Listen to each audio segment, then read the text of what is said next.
What's happening, everyone? Welcome back to the channel. I am Dial here with another movie review. Today, we're going to be talking about Kung Fu Panda 2 that came out in 2011. I've already talked about the original Kung Fu Panda. If you guys haven't seen my review for that, check out my channel. It's the most recent review. And we are talking about all the Kung Fu Panda films leading up to Kung Fu Panda 4, which is coming out in a couple of weeks. But let's not waste any more time. Let's get into Kung Fu Panda 2. So the first Kung Fu Panda was a big surprise. I didn't expect that to be as good as it was, but like it ended up being one of my favorite animated films, and I think it's one of the best animated movies that DreamWorks has put out.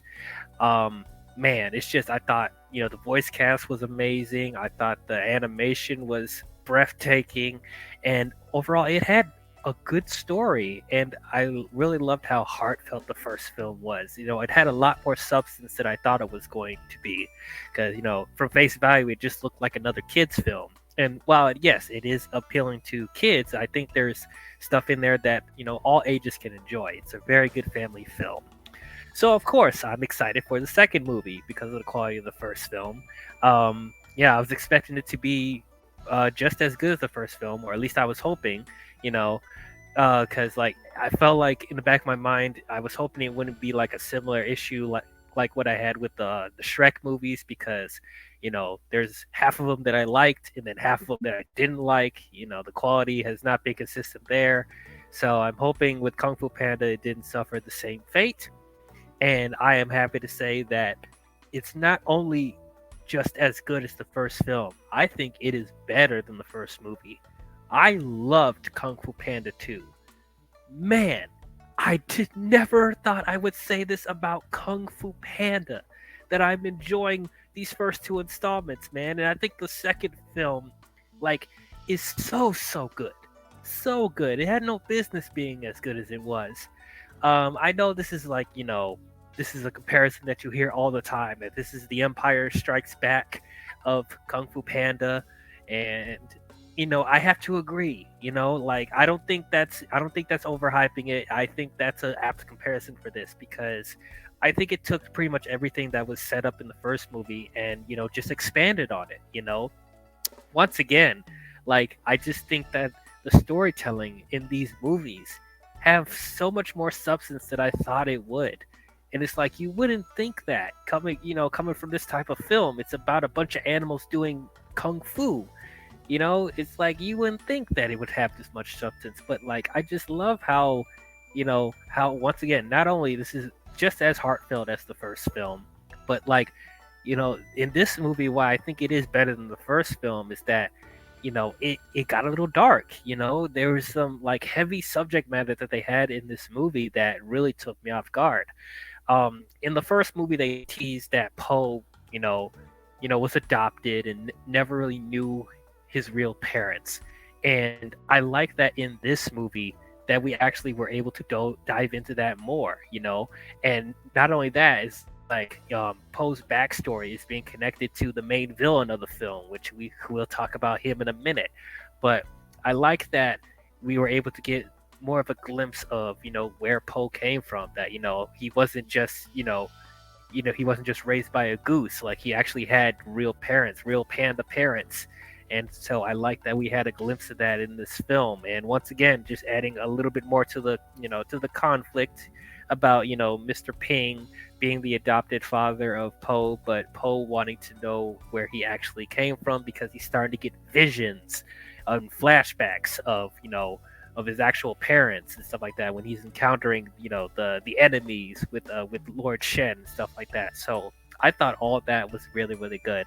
And I'm actually glad when they were doing the flashbacks to Poe's parents and stuff like that, they once again utilized that beautiful 2D animation that they utilized in the first film. So I thought all that was great.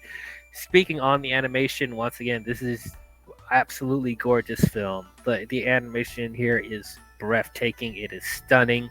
And what I liked in this film is that they used the different shades of colors in this. Like they didn't use the exact same color shade that they did in the first film, but it was just as good. And I think it fit the tone, since this is the darker, middle chapter of this of this franchise.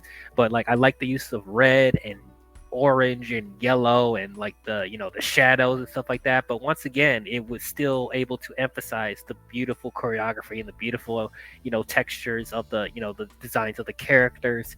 So all of that I thought was absolutely beautiful. There's a lot more action in this movie than in the first film, which I did. Of course, I had to expect that. But like, there is a lot of action in this movie. I don't think there's really a slow moment in this film. Like, the pacing in this is really, really good. But at the same time, while there is much more action in this film, I like that with the main message of the movie is Poe finding inner peace. He's not just having to solve to save the day with using his fists. He actually was learning a lesson about being calm and being in touch with his inner self, and that also helps him to you know deal with his trauma of being abandoned as a baby. So I like that. Like, this is like, I can't believe this type of messaging is in this type of film. I don't know how many times I have to like emphasize that, but like, this type of messaging is in a film called Kung Fu Panda. I'm just shocked. Oh, like how well the writing is in this, and they're actually like, paying homage to actual like techniques with martial arts, and Tai Chi and stuff like that. It's like they actually took influences from that stuff, and I could tell, you know. It, on top of the choreography with the fight scenes, I thought were absolutely beautiful. Once again, the other supporting cast was great. The Furious Five and Master Shifu, all of them were great. Specifically, I have to put an emphasis on Tigress, because in the first movie, Tigress was really, really serious, and it's like didn't really like Poe that much, and he's like, Poe had to prove himself to be part of the Furious Five. But I like in this movie that they seem to be a lot more close, and they actually seem to be, actually friends. And I like specifically with Tigress because she seemed to be the most hard on Poe, that she actually starts to warm up to him, and like you actually feel like they care for each other now. It's like I was actually glad to see Tigress open up more as a character, that she's not always this serious person. And I like that with the other members of the Furious Five, there's a lot more camaraderie, and stuff like that, and more bonding, which is something that I definitely appreciate as well. And Master Shifu, as always, same as he was in the first movie. Really enjoyed him as the mentor figure, the headmaster, so pretty much just as consistent as he was in the first film. The couple other extra characters that we have in here, like Soothsayer, voiced by Michelle Yeoh, Master Ox, played by Dennis Haysbert, and Master Croc, played by Jean-Claude Van Damme. Like, the voice cast they have for these movies, like, once again, is great. Like, everybody fit into their roles so well. But I thought the additions were very good. There's a little more emphasis on Soothsayer than Master Ox and Master Croc, but I still thought they were welcome additions to the cast. Now, let's talk about this main villain, Lord Shen, played by Gary Oldman. Man, I'm just gonna say up front, Master Shen is probably the best villain of the franchise so far. He's my absolute favorite, and like, he's voicing a peacock, and he's somehow making a peacock intimidating and scary, and like, man, he was just so good. Like, I love every scene that he's in. He's chewing up scenery. He actually had a little bit of menace. He was intimidating. He was psychotic. Like, all of that was just mixed into this this peacock character, and like, Gary Oldman's voice acting for this was just so sinister and maniacal, which is something I would expect from someone who played Dracula in his in the olden days. So he definitely harnessed some inner Dracula in some moments as well. But like, I just thought he was such a great villain. And once again, it's like they're able to give him a backstory as well. Like, he actually has a motivation, like feeling like he has a chip on his shoulder as well, because he comes from royalty and his parents are ashamed of him, and like, he is the catalyst of like the separation of Poe and his real parents. So it's like the villain and the hero are connected in this tragic backstory and stuff like that. And it's like, oh, it's so good, man. It's so freaking good. And like, wherever he actually he has his action scenes, he also looked really, really cool with his fight scenes as well. So I thought that was really good. And I thought it was interesting his whole plan of like, like in this universe, the peacocks are the ones that create fireworks, and of course fireworks are used for celebrations and stuff like that. But Shen, or Lord Shen, whoever his name is, Shen, he's actually using the fireworks as weapons to fight against any martial arts masters and stuff like that. And he uses that to destroy buildings and take over the kingdom and stuff like that. So I thought that was an interesting premise as well. And with his wolf um, minions and stuff like that. So I thought all that was just really good. It was so good. Like I can't praise this movie enough, man. Like it was definitely a step up from the first movie. It's a lot more heartfelt than the first film. It was able to get into some dark themes. The animation beautiful, the choreography for all the martial arts once again is just great. I like that we're able to get more layers from Poe as a character. He's not just there for comic relief. He actually has development. We actually feel for him as a person and stuff like that, and we're rooting for him to get some closure with with his parents, and obviously to defeating Shen as well.